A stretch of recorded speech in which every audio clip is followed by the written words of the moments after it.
rapper G-Eazy might have landed himself in hot soup.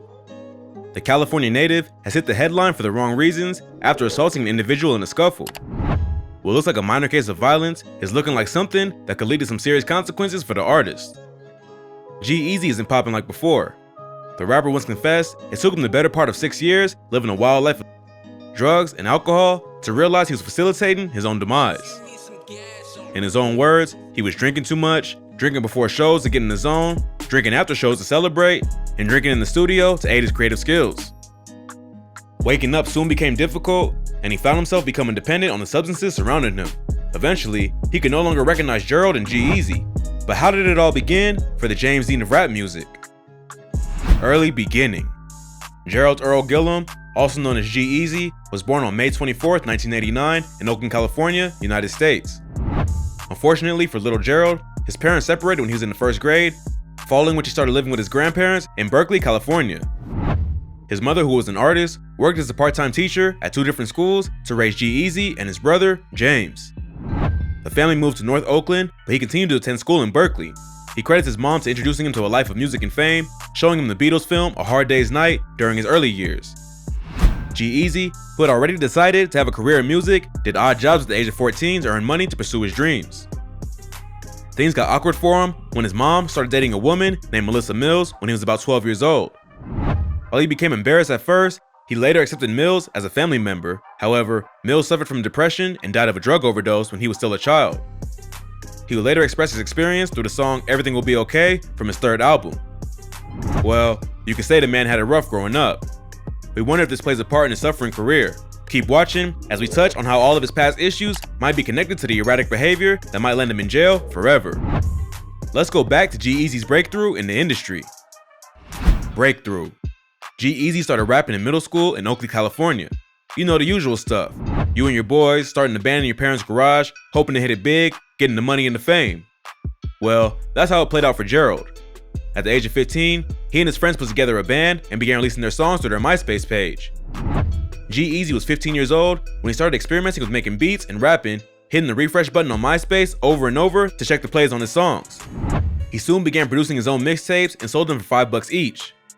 The kid seemed to be a hustler. He would often try to make CDs look official with his self-made cover art and logo. After finishing high school, he moved base to New Orleans and enrolled in Loyola University's Music Industry Studies program. G-Eazy had considered himself a natural rapper who would nail it on the first try. He was that confident in himself as he felt he had the passion and the entrepreneurial drive to make it big in the music industry. Even before releasing his first full-fledged album, he spent almost a decade polishing his art and building a fan base. G-Eazy launched his career while still in college, heading up a hip-hop crew named the Bay Boys while releasing his solo debut, The Epidemic LP, in 2009. His manager recruited Christoph Anderson, a DJ and a fellow student at Loyola University, to open his shows during his tours. This started a long-time partnership between the two, with Anderson touring with him for 2 years straight and later producing and co-writing songs for his albums. G-Eazy had now become the hip-hop sensation in the East Bay area. He became so big that in 2010, he started to open for established artists like Lil Wayne and Snoop Dogg. G-Eazy gained ground in the music industry with the release of the mixtape The Endless Summer in August 2011. The song Run Around Sue became a runaway hit and earned over 4 million views on YouTube. In 2011, while still a student in the university, he toured with Drake for some time, but had to cancel it as the professors threatened to fail him if he missed more classes. I don't think the old scholars are fans of Drizzy. In November that year, following his graduation, he went on a nationwide tour with Swayze. He continued to tour around America in 2012. In September that year, he made it to the 3rd place on the iTunes hip hop chart with his self-released first full-length album, Must Be Nice. The tours didn't stop there. On July 9th, 2013, he hooked up with Lil Wayne and T.I. performing on America's Most Wanted tour. During this tour, he performed songs from his album, These Things Happen, which was his first album to be released by RCA Records the following year. Following the success of his latest album, he embarked on his first overseas tour, From the Bay to the Universe.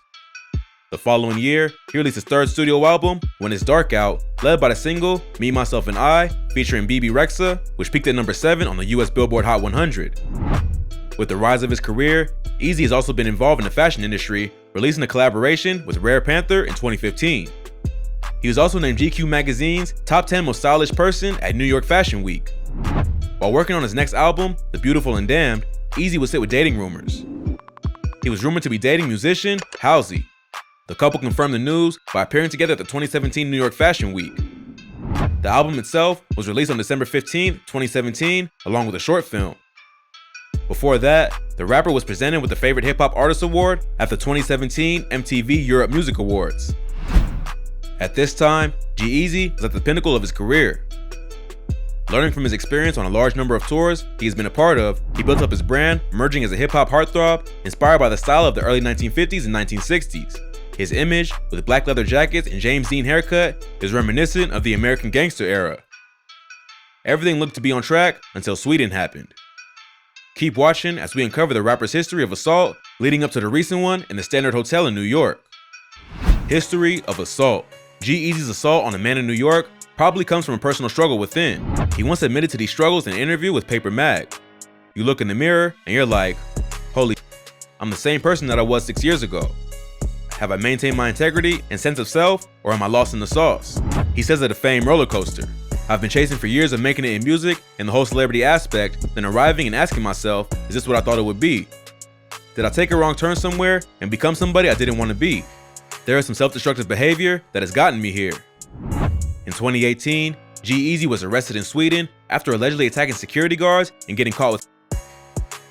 Sources familiar with the situation told TMZ the rapper was partying in a club after a show in Stockholm and was acting belligerent. Several security guards approached him, asking him to calm down, but G-Eazy started to throw punches, striking one guard in the face several times.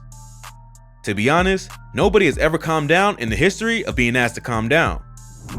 He got detained by police, who allegedly discovered the rapper's pocket. G-Eazy was in possession of 2 bags of. Sources say he was taken into custody on suspicion of assault, possession of and use of. Several videos taken inside the club show G-Eazy partying with friends, including Halsey and rapper Sean Kingston, and handing out shots. In one video clip from the incident, Halsey can be heard yelling about getting hit in the face, as a security guard may have struck her during the scuffle inside the club. After his release from custody, G-Eazy was free to leave the country and did not have to post bail. It's not required in Sweden, according to TMZ. A Swedish newspaper reported that the star pleaded guilty to charges of assaulting an officer, violent resistance, and illegal drug possession. The Me, Myself, and I rapper was sentenced to 2 years probation in order to pay about $9,000 for his crimes and about $810 in restitution to a security guard he allegedly punched, people reported. New York scuffle. While celebrities all around New York City headed to the Met Gala Monday evening, G-Eazy was getting picked up by the police. Not the fashion police, but actual cops. He was charged for an early morning brawl that occurred outside the famed Boom Boom Room the Friday before the fashion week started. The 32-year-old rapper was arrested in connection with the altercation around 1 a.m. Friday at the celebrity-friendly Standard Hotel. During the fiasco, G-Eazy and his crew clashed with another group of party animals who were attending the fashion week parties at the hotel's swanky Boom Boom Room. He entered a VIP section of the Boom Boom Room, but it was not his. It had been set aside for a private party involving the Lacoste clothing company, the police told NYDN. The performer was asked to move out of the Lacoste VIP room, but G-Eazy did not want to go, which later resulted in an argument. During the altercation, a 32-year-old man was punched and suffered redness and swelling to the head, but refused medical attention. And a 29-year-old man was punched, NYPD told People. The fight spilled out onto the NYC sidewalk, where there was more violence. TMZ reported that a man from the No Limit Rappers crew hit him on the head with a glass bottle.